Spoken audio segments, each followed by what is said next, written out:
स्वराज्य तोरण चढे गरजती तोफांचे चौघडे आगरी पाऊल पडते पुढे.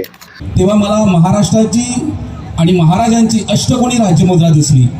हे होतं त्यावेळी महाराजांनी लिहिलेले एक आज्ञापत्र आहे. आपल्या सैन्याला लिहिलेल्या पत्रात ते म्हणतात, याचा अभ्यास कोळी आणि आगरी लोकांशिवाय कोणीच करू शकत नाही. महाराजांनी त्यांना पालखी नावाचं गलबत बहाल केलं. ही आपल्या आगरी कोळी समाजासाठी फार मोठी उपलब्धी आहे.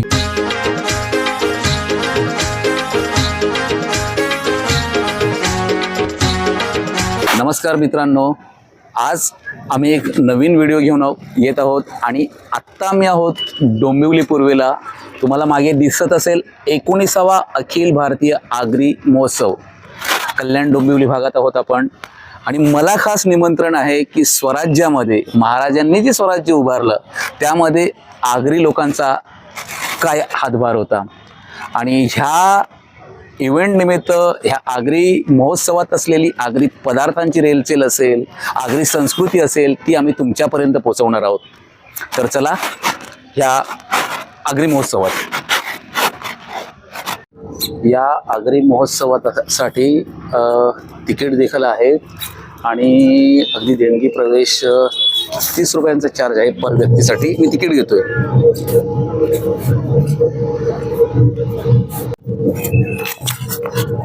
चलो, तर ही 4 तिकीट. एंट्री करता करताच आपल्याला बाप्पांचं दर्शन होतंय आणि बाप्पांचं दर्शन करून आता आम्ही महोत्सवाच्या ठिकाणी जातोय.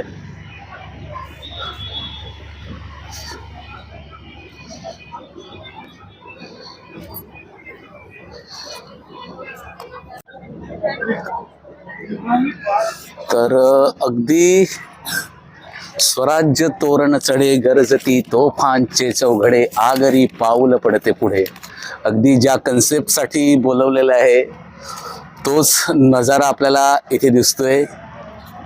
छत्रपती शिवाजी महाराजांनी स्वराज्य उभारणीमध्ये आगरी कोळी भूमिपुत्रांना मोठ्या संख्येने सामील करून घेतले आणि लाख मोलाचं योगदान दिलं. त्यानिमित्त त्यांना मुजरा, अगदी जंजिरा, किल्ला मोहीम, जो आज माझ्या व्याख्यानाचा विषय असणार आहे, दुर्गाडी किल्ला, लाय पाटील, भूमिपुत्र आणि अगदी महाराजांचं आरमाराचं प्रतीक साजेसं ठरावं असं 2023 सालच्या आगरी महोत्सवाचं बोधचिन्ह म्हटलं तर वावगं ठरणार नाही. डोंबिवलीकर आन मान ठाकूर वसई मोहिमेमध्ये.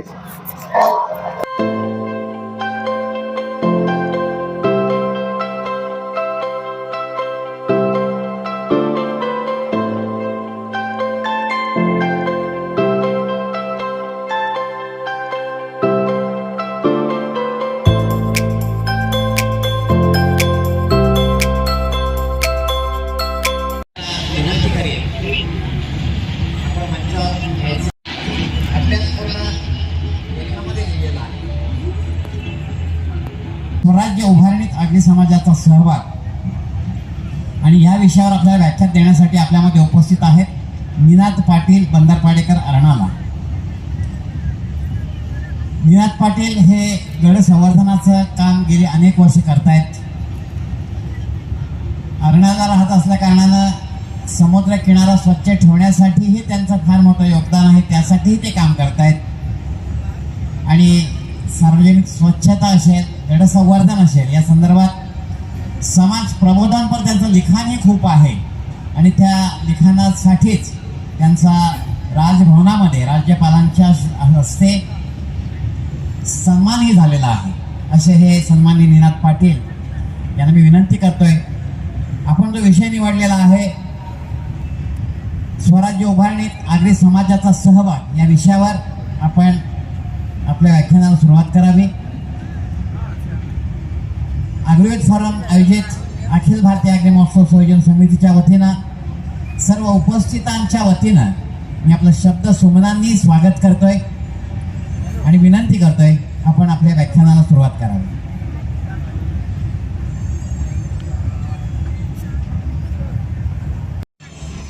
आगरी युथ फोरम डोंबिवली आयोजित 19व्या अखिल भारतीय आगरी महोत्सवात आपण मला एक समाज बांधव म्हणून बोलवलं, निमंत्रित केलं, याबद्दल मी अखिल भारतीय आगरी समाजाचे हार्दिक आभार मानतोय.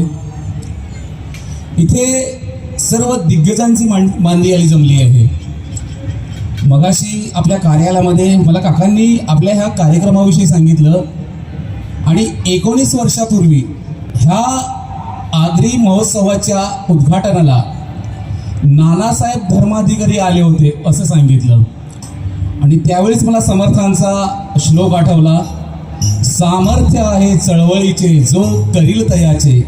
आणि त्यामुळे हा कार्यक्रम आत्तापर्यंत यशस्वीपणे चाललेला आहे असं म्हटल्यात वावगं ठरणार नाही. आणि जिकडे धार्मिक अधिष्ठान असतं त्याच्यात किती विघ्न येऊ दे तो समर्थ उभा राहतो. मी मगाशी म्हटलं इथे दिग्गजांची मांदी आळी आहे. नुकताच परमेश दादा होता इथे. महाराष्ट्रात महाराष्ट्र नवनिर्माण सेनेचा एकमेव आमदार निवडून आला. त्यामध्ये मला वाटतं परमेश दादाचं गाणं एकच दादा राजू दादा, 70% योगदान परमेश दादाचं आहे. की राजू दादाला परमेश दादांना महाराष्ट्रातल्या घराघरात पोहोचवलं. तर मित्रांनो, जेव्हा मी आपल्या ह्या क्रीडा मंचावर एंट्री केली तेव्हा मला महाराष्ट्राची आणि महाराजांची अष्टकोनी राज्यमुद्रा दिसली. त्या राज्यमुद्रेवर लिहिलेलं आहे, प्रतिपचंद्र लेखेव वर्धिष्णू विश्ववंदिता शाह सुनो शिवसैषा मुद्रा भद्राय राजते. मित्रांनो, ही राजमुद्रा 28 जानेवारी 1646 सालचं शिवरायांनी खेडेबारेचे देशमुख आणि कुलकर्णी यांना पत्र लिहिलेलं आहे. त्यावर ही राजमुद्रा उमटवलेली आहे. तर ही राजमुद्रा का आहे? ही अष्टकोनी राजमुद्रा. आता ह्या राजमुद्रेचा अष्टकोनी आकार कोणी ठरवला इतिहासाला माहिती नाहीये, पण ते त्यावेळचं पत्र उपलब्ध आहे. या राजमुद्रेचा अर्थ असा होतो, प्रतिपदेच्या चंद्राप्रमाणे वाढत जाणारी, विश्वाला वंदनीय ठरणारी शहाजी पुत्र शिवाजी राजांची ही राजमुद्रा लोककल्याणकारी आहे. ह्या अगोदर छत्रपती शिवरायांचे वडील शहाजीराजे, आई जिजाऊसाहेब, अगदी महाराजांचे थोरले बंधू संभाजीराजे ह्यांच्या राजमुद्रा फारसी तसेच अपसव्य भाषेत होत्या. मग महाराजांचीच राजमुद्रा संस्कृत तसंच देवनागरी लिपीत का? तर ही प्रेरणा त्यांना कुठून मिळाली? स्वभाषा, लोककल्याणार्थ सत्ता राबवण्याची इच्छा, याबद्दलचा शिवाजीराजांचा ओढा वयाच्या 16व्या वर्षापासूनच दिसून येतो. 16-17 वर्षाच्या या तरुणाची सुद्धा पुढे वाढत जाणार नाही आहे असं या त्या राजमुद्रातून अधोरेखित होतं. मध्ययुगीन कालखंडापासून तर आत्तापर्यंतचा कालखंड पाहिला तर या अगोदरच्या लढाया कुणाला तरी हरवण्यासाठी, कुणाला तरी जिंकण्यासाठी, तसेच आपलं साम्राज्य वाढवण्यासाठी झालं. पण हे राज्य व्हावे हे तो श्रींची इच्छा. महाराजांनी जे स्वराज्य उभं केलं त्याला धार्मिक अधिष्ठान होतं, तसेच हे रयतेचं राज्य होतं अशी भावना त्यामागे होती. लोककल्याणकारी चिपळूण जवळच्या दळवटणे गावी महाराजांचं सैन्य होतं. त्यावेळी महाराजांनी लिहिलेलं एक आज्ञापत्र आहे. आपल्या सैन्याला लिहिलेल्या पत्रात ते म्हणतात, काही विकत घ्यायचे असेल तर बाजारातून रास विकत घ्या, जनतेच्या भाजीच्या देठालाही हात लावू नका. हे कल्याणकारी राज्य. हा माणूस शेवटपर्यंत एक फार मोठं स्वप्न जगला. राहोजी सोमनाथ या आपल्या एका सरदारापाशी बोलताना ते म्हणतात, राहोजी, सिंधू नदीच्या उगमापासून ते कावेरीचे पहिल्या तीरापर्यंत हा प्रदेश मला मोकळा करायचा आहे. आणि त्यासाठी हा माणूस एक वेगळं स्वप्न जगला. मग हे स्वराज्य उभं करताना तानाजी मालुसरे, बाजीप्रभू देशपांडे, फिरंगोजी नरसाळा, अफजलखानाचा वध असेल, पुरंदरचा वेढा असेल, आग्र्याहून सुटका असेल, अशा अचंबित करणाऱ्या घटना. आणि मी जेव्हा इतिहासाचा अभ्यास करायचो तेव्हा मला वारंवार एक प्रश्न पडायचा, अरे हे सगळं होत असताना माझा आगरी, माझा कोळी बांधव कुठे होता? महाराजांनी जेव्हा जावळींच्या मोऱ्यांना पराभूत केलं तेव्हा खऱ्या अर्थानं कोकणामध्ये महाराजांनी ठाण मांडलं. आणि मित्रांनो, छत्रपती शिवरायांना फादर ऑफ इंडियन नेव्ही म्हटलं जातं. Father of Indian navy. पुन्हा एक अभिमानाने तुम्हाला सांगतोय, जावळी जिंकल्यानंतर महाराजांनी कल्याण भिवंडीमध्ये पाय रोवले आणि खऱ्या अर्थानं फादर ऑफ इंडियन नेव्ही होण्याची प्रक्रिया या कल्याण डोंबिवलीमधून महाराजांची झाली. ही आपल्या सर्वांसाठी अभिमानाची गोष्ट आहे. कोकणातली प्रजा भरडली जाते होती. अगदी 16व्या शतकामध्ये इथे पोर्तुगीज आले. पोर्तुगीजांनी बेसुमार लूट केली. ही सगळी समुद्रचाची लोक. अगदी मुघलांचंही वर्चस्व असताना मुघलांना अगदी औरंगजेब राजालाही त्याच्या मर्यादा द्यायला लागत असे. कारतास म्हणजे एक प्रकारचा कर, म्हणजे आपण एक पास म्हणू शकतो, परवाना म्हणू शकतो. तर कल्याणच्या खाडीत शिवरायांनी नौदल निर्मिती समोर एक पहिलं पाऊल टाकलं आणि एक पोर्तुगीज दोन कार्पेंटर होते, रुई लेंतान वेगेश आणि फर्नाव वेगेश अशी बाप लेकांची जोडी ही कल्याणच्या खाडीमध्ये बोट निर्मितीसाठी तयारीला लागली. आज आपण कल्याणची खाडी म्हणतो, पण लोणावळ्याजवळ उगम पावणारी उल्हास खाडी हीच आपली कल्याणची खाडी. आणि ही कल्याणची खाडी पुढे जाऊन वसईला मिळते. आणि जी करंजा किंवा उरणची खाडी असेल किंवा कल्याणच्या खाडीतून बोटी बनवून निघताना अगदी पोर्तुगीजांचे बलदंड किल्ले होते तिकडे. म्हणजे आणि त्यावेळी पोर्तुगीजांनी विचार केला, हे दोन लेंताश पिता पुत्र महाराजांच्यासाठी बोटी बांधतात. हा डोंगरात राज्य करणारा राजा उद्या जर का माझ्या समुद्रात उतरला तर हा आपल्याला झोप लागून देणार नाही. त्यामुळे त्यांनी त्या दोन पिता पुत्रांना पुन्हा बोलावून घेतलं. पण महाराजांनी हे करताना पण एक स्ट्रॅटेजी वापरली होती. महाराज पुढच्या 200-300 वर्ष अगोदरचा विचार करायचे. आणि जेव्हा हे लेंतॉश पिता पुत्र जेव्हा बोटी बांधण्याचे काम करत होते, तेव्हा आपल्या स्वराज्यात चाणाक्ष आणि हुशार असलेली लोक त्यांनी त्यांच्याबरोबर काम करण्यासाठी ठेवली होती. आणि त्यांनी ती परकीयांकडून ती कला शिकून घेतली होती.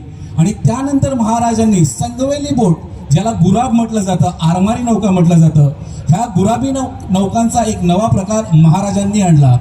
मित्रांनो, जेव्हा वसईच्या इतिहासाचा अभ्यास करतो, पोर्तुगीजांच्या इतिहासाचा अभ्यास जेव्हा करतो, पोर्तुगीजांचं एक जहाज जेव्हा भारतामध्ये यायचं आणि परत जायचं आणि तिथलं जे पोर्तुगालमधलं सागाचं लाकड होतं, एक फेरी कंप्लीट केल्यानंतर आणि आगरी माणूस महाराजांसोबत उभा होता, त्याशिवाय महाराजांचं आरमार उभंच राहिलं नसतं. कारण समुद्रावर वाहणारे खारे आणि मतलईवारे याचा अभ्यास कोळी आणि आगरी लोकांशिवाय कोणीच करू शकत नाही. आज मी स्वतः आगरी कोळी आहे आणि मी आमच्या समुद्रावर जेव्हा उभा राहतो, आमच्याकडे एक अर्नाळा किल्ला आहे, त्या किल्ल्यामध्ये मी आज 223 वेळा तो पोहून पार केलेला आहे मी. पण आपल्या कोळी समाजातले अति अशिक्षित लोक असतील की भरतीचं पाणी कुठपर्यंत येतात हे अचूक सांगतात. म्हणजे आपल्या मराठा आरमाराची पायाभरणी करताना ह्या आगरी लोकांचं श्रेय नाकारून चालणार नाही. तर मी लाय पाटलांकडे येतो. तर मोरोपंत पेशवांनी लाय पाटलांवर एक जबाबदारी सोपवली की तुम्हाला अर्ध्या रात्री मुरुड जंजिऱ्याला शिड्या लावायच्या आहेत आणि आमचा जवळपास 1200 बारगीर येऊन त्या जंजिऱ्यावर चढणार आणि तो जंजिरा काबीज करणार. पण मिसकम्युनिकेशन झालं. त्या लायजे पाटलांनी त्या जंजिराला भर रात्री शिड्या लावल्या. जंजिरा म्हणजे अभेद्य शिवलंका, एखाद्या म्हणजे खायची गोष्ट नव्हती ती. पण मिसकम्युनिकेशनमुळे मोरोपंतांचं सैन्य तिकडे पोहोचू शकलं नाही आणि ती मोहीम बारगळली आणि कोताही झाली असा आरोप किंवा असा दोष छत्रपती शिवरायांनी मोरोपंतावर लावला. पण मोरोपंतांनी लायजे पाटलांनी जी कामगिरी केली ती छत्रपती शिवरायांना सांगितली. त्याच्या पराक्रमावर बेहद खुश होऊन महाराजांनी त्यांना श्रीमान रायगडावर बोलावलं आणि त्यांना पालखीचा मान देण्याचं सांगितलं. लायजे पाटील आपला आगरी इथला भूमीशी नातं जोडत असलेला माणूस. आणि जेव्हा त्यांनी सांगितलं की मी तुला पालखी देतोय, पालखी म्हणजे आत्ताच्या भाषेमध्ये आत्ताच्या मंत्री एखादी ॲम्बेसेडर गाडी घेऊन फिरतो, आगे मागे 2 पोलिसांच्या गाडी असतात, पालखी. तर तो लायजे पाटील मला म्हणाला की अरे मी ही पालखी घेऊन मी काय करू, मी तर सामान्य आगरी कोळी माणूस, माझ्या भूमीवर आणि मी माझ्या दर्यावर जगतोय. पण हो ना करता मग महाराजांनी त्यांना पालखी नावाचं गलबत बहाल केलं. ही आपल्या आगरी कोळी समाजासाठी फार मोठी उपलब्धी आहे. तर मित्रांनो, शिवकाळात कल्याण, डोंबिवली, भिवंडी हा भाग पोर्तुगीजांकडे होता.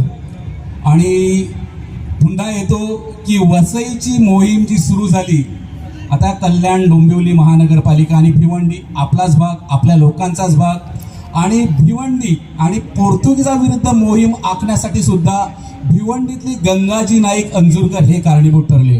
अगदी 16व्या शतकापासून इथे पोर्तुगीजांनी प्रचंड प्रमाणात धार्मिक छळ चालवलेला होता.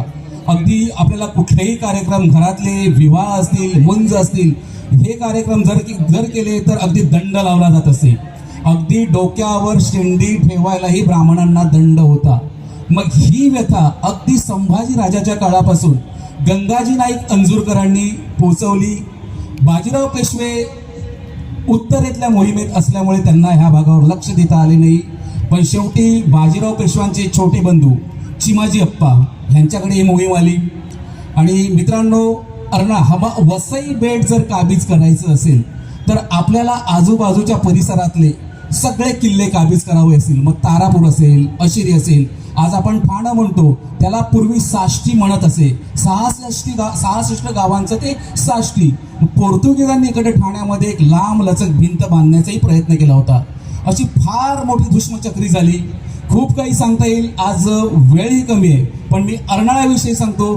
तुम्ही विरारमध्ये कधी गेला असाल किंवा अर्नाळा किल्ल्यात गेला असाल, आज जेव्हा तुम्ही विरार स्टेशनला उतरता तेव्हा तुम्ही एखाद्या 4 व्हीलर किंवा महानगरपालिकेच्या बसने अर्नाळ्याकडे जातात. पण विरारपासून हार्डली 1.5 किलोमीटर बोळीज नावाचं गाव होतं, पुन्हा म्हणतो, तिथे गौराजी पाटील होते. आता आपल्या समाजामध्ये पाटील आणि म्हात्रे ही आडनावं खास करून आढळतात. तर पाटील हे आडनाव नाहीये, सरनाम नाहीये. पट्ट म्हणजे राज्य सिंहासन. मग त्या काळामध्ये राज्य सिंहासनाचा, राज्य कारभाराचा जे लेखाजोखा ठेवणारी लोक होती त्यांचं आडनाव पाटील. म्हात्रे हा शब्द महत्तर या शब्दापासून आलेला आहे. महत्तर म्हणजे त्या काळात, त्या प्रांतात, त्या गावामध्ये महत्वाच्या पदी असलेली लोक ही म्हात्रे लोक, असा म्हणजे हा आपल्या आडनावांचाही इतिहास आहे. तर मित्रांनो, तर पुन्हा वसईच्या मोहिमेत अर्नाळा बेट काबीज करायला पुन्हा एक गौराजी पाटीलच धावून आला. त्यांनी चिमाजी अप्पांचे एक सरदार होते, शंकराजी केशव फडके, आणि त्यांनी बोळींज बंदरातून बोटी हायर केल्या की आपल्याला रात्री अर्नाळा बेटावर जायचंय. पण ओहोटी असल्यामुळे त्या बोटी काही बंदराला लागल्या होत्या. पण त्या बेटावर एका रात्री ते मराठ्यांनी, पेशव्यांनी काबीज केलं. आणि ते बेट काबीज केल्यानंतर त्यावेळी त्या बेटावर शंकराजी केशव फडके हे चिमाजी अप्पांचे सरदार होते. आणि त्यांनी खुद्द चिमाजी अप्पांना पत्र लिहिलेले आहे, अर्नाळी यासारखी दुसरी जागा नाही, मांडवी पावे तो खाडी आहे. म्हणजे त्यांनी चिमाजी अप्पांना सांगितलं की इथून की ब्रह्मगिरीवरून उतरणारी वैतरणा नदी सिंधू सागराला वैतरणा दातिवरेच्या दिशेने उतरते. ह्या ठिकाणी जर आपण किल्ला बांधला तर आपण पोर्तुगीजांवर बऱ्याचपैकी अंकुश ठेवू शकू. जेव्हा कधी तुम्ही अर्नाळा किल्ल्यावर जाल आणि तिथे महादरवाजावर एक शिलालेख आहे, देवनागरी भाषेत आहे. बाजीराव अमात्य मुख्य सुमिते आज्ञा पिले शंकरा, पाश्चात्यांसी वधुनी सिंधू उदरी बांधा त्वरे जंजिरा. अर्नाळा जलदुर्ग चिंतुनी मणी बाजी तुळाजी सुता, शिल्पज्ञे दृढ शौर्य जामली तया दुर्गासी संस्थापिता. अंक बाण रस चंद्र शकाते, ज्येष्ठ पिंगळ सीतेंदू दिनाते, रोहिणी ध्रुव सुपुशी जेव्हा यशवंत बुरुज करी तेव्हा. अर्थात पहिल्या बाजीराव पेशव्यांच्या आदेशाने अर्नाळा किल्ल्याची निर्मिती झालेली आहे. आता काही लोक यूट्यूब, गुगलवर सर्च केलं तर म्हणतात अरे हा किल्ला मोहम्मद बेगडाने मांडला. नाही, मोहम्मद बेगडाचा इतिहास 15व्या शतकाच्या अगोदरचा होता. पण अंक बाण रस चंद्र शकाते, अंक 9, बाण 5, रस 6, चंद्र 1, हा उलट याला वामोती गती म्हणतात. हे वामोती गतीने तुम्ही वाचलात तर तुम्हाला 1659 हे शक्यातलं साल मिळेल.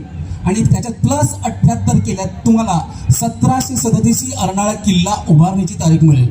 तर मित्रांनो, की अर्नाळा, खास करून अर्नाळ्याच्या इतिहासावर मी जास्त अभ्यास करतोय.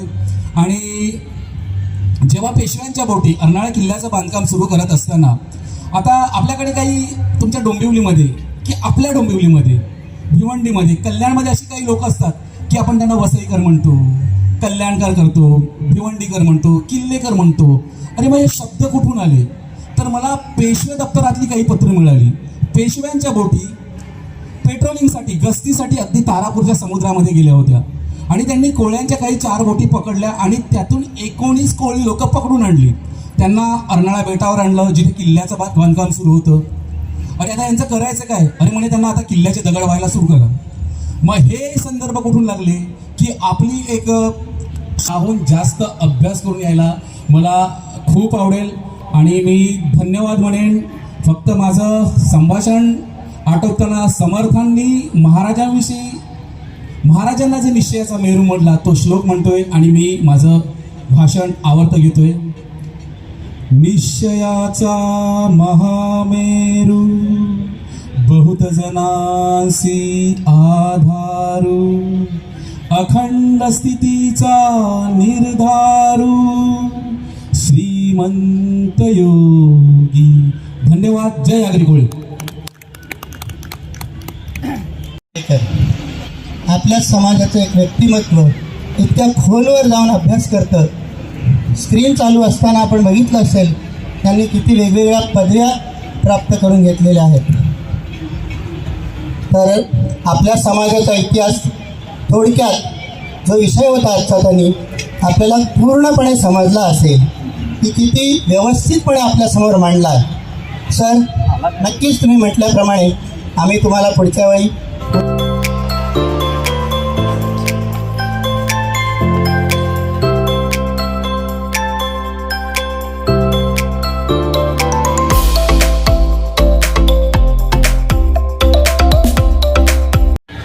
चला तर मित्रांनो, स्वराज्यातलं आगरी समाजाचं योगदान काय होतं यावर छोटेखानी व्याख्यान दिलं आणि प्रतिसाद पाहिला लोकांनाही ते खूप आवडलं. आणि आता आम्हालाही विरार अर्नाळ्याला बसायचं, त्यामुळे लवकर निघतोय. आणि आजचा व्हिडिओ आवडला असेल तर लाईक, शेअर आणि आपलं कोणी असं चॅनल सबस्क्राईब करायला अजिबात विसरू नका. धन्यवाद.